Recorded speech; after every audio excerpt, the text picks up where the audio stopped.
Mr. Davis, thank you, sir. Mr. Coleman, thank you for that those lessons learned. I will say before you leave that one of our campaign rules was we do not discuss politics on Sunday. They gave my staff a chance to rest, and of course I was away from my family in Fort Knox, so it was kind of I pretty much haven't seen much of my family since I left for Iraq, so I think it was important that my campaign staff had that opportunity to have some downtime and spend time with their families. That was important, so I appreciate the lessons learned there. May God bless you. Mr. Town, Lisa, I'm sorry, I'm not good with names now. Lisa, I'm very proud of the Corbett campaign and what I see in North Philadelphia. I'm very proud to see those signs up there along Ridge Avenue and on 29th Street. Very proud that there is some outreach there in the African American community, although they went pretty much 100% for President Obama. That is what it is. But I'm very proud to see that Tom Corbett is reaching out in our community, and we'll continue to encourage him to continue to do so. It's difficult. It's some difficult work down there. Even guys like me get their head handed to them on a platter. Very, very proud of what Tom has done. Dave, what an honor. Mr. Moser, an honor to be in your presence this afternoon. I am a former, I'm glad, a former candidate for governor. I say that very proudly. You know, I had the honor of standing before my fellow Pennsylvanians this year and to be able to put two sentences together. There are some candidates that are unable to put one sentence together. So I am humbled and honored to have that opportunity. It's an honor to stand before my fellow Pennsylvanians and to try to make my case why I should be the next chief executive of Pennsylvania. We did not make the mark. We're not angry about it. We're not upset. The system worked, and I am a full participant in that system. The 15th Amendment of the U.S. Constitution guaranteed me as a black man the right to vote, but it also gave me some implied task, and that was to participate in government, not just go into a booth, flip a button, and then go on home.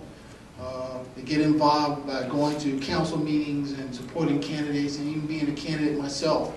It did not guarantee me outcomes. It did not guarantee that I would win.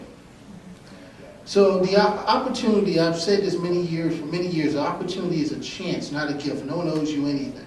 And I had the opportunity and the privilege to be able to stand before many of you and articulate my vision for Pennsylvania. And for that, I'm just totally grateful. Totally grateful. And I'd say today to many people, I'm retired. When I hand out my business card, I tell them, former candidate, please. I'm an Iraq War veteran, and very proud to once again serve Pennsylvania as a sergeant in Iraq. Seeing a lot of dirty things in some dirty places, and I'm now retired because of medical reasons, which is why I dropped out of the race for governor, because of the advice of my doctors at the Mayo Clinic and the Army doctors. It just was not possible. I'm a diabetic, and I'm just not able to continue to keep up an aggressive schedule and manage my diabetes properly. With that being said, I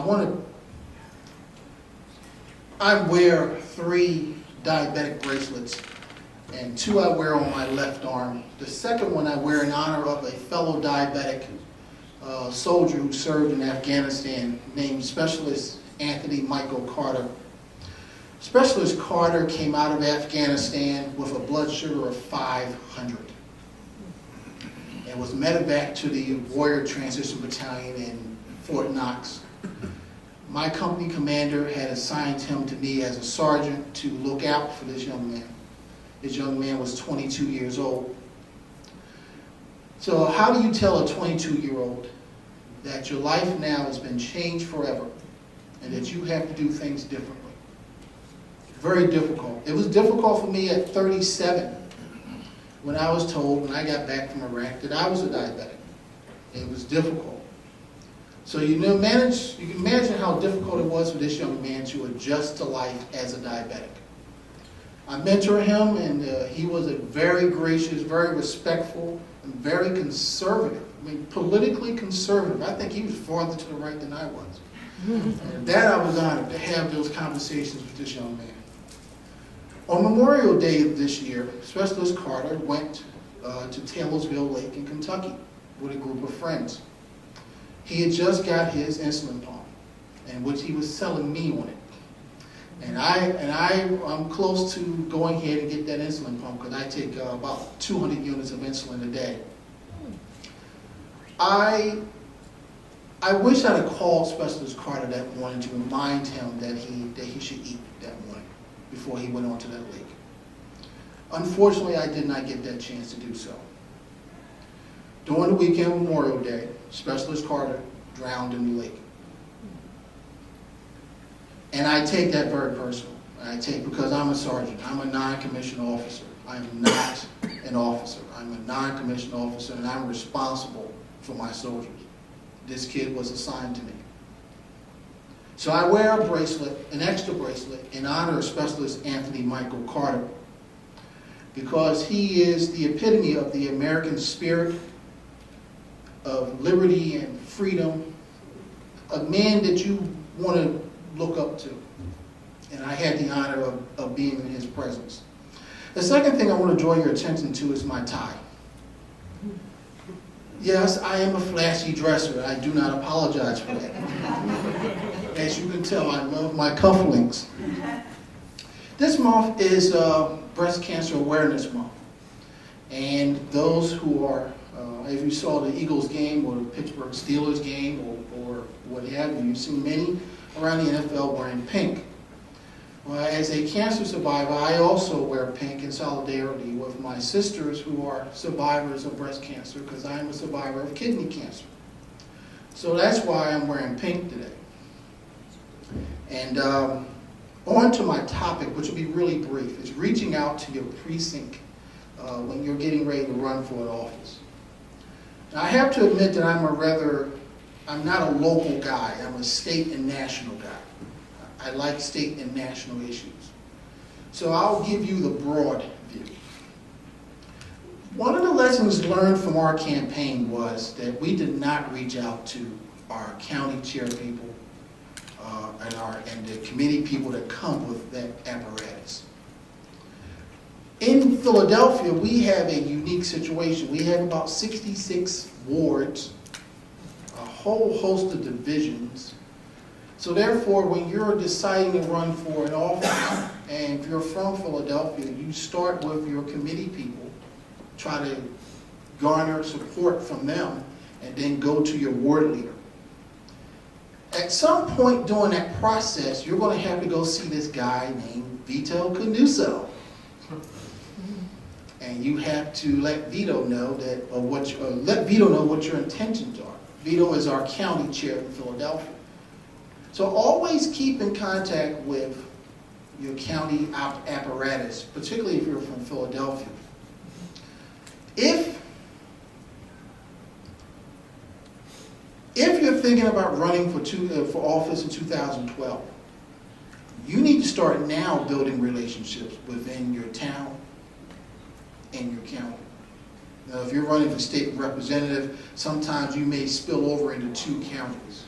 If you're running for state senator, you may have, like State Senator Fulmer, he has Lebanon, Berks, I think Lancaster, I'm not sure.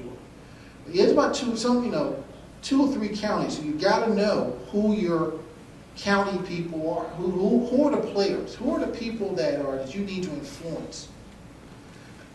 Let me tell you about a fight.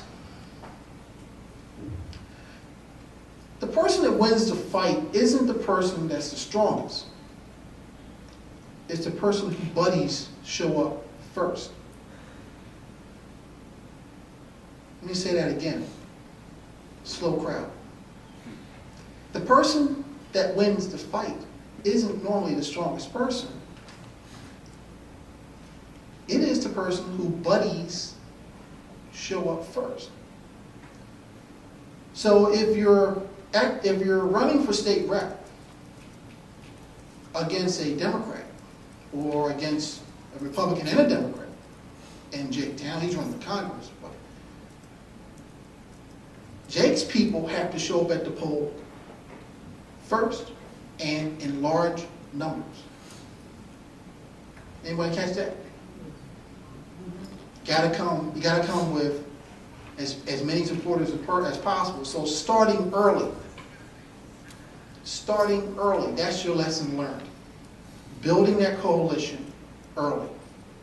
Speaking with your block captain, your ward leader, your county people, your county apparatus. If you're not comfortable speaking with the chairman, speak to the people around the chairman.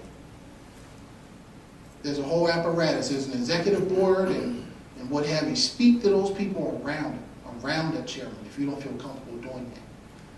That is how you're going to win elections. It's bringing those people from the ground up. And when election day comes, your buddies are going to show up at the polls. Thus, you will win. That's how you start to reach out in your precincts and in your wards. Like I said, I'm a state and national guy, so it's difficult to wrap my arms around Quarryville, Pennsylvania. But I can tell you about Philadelphia and how Philadelphia, the apparatus in Philadelphia, I had to go to my committee people, my ward leader, and then try to string a number of wards together. There are certain wards in Philadelphia, if you win one ward, you won the city.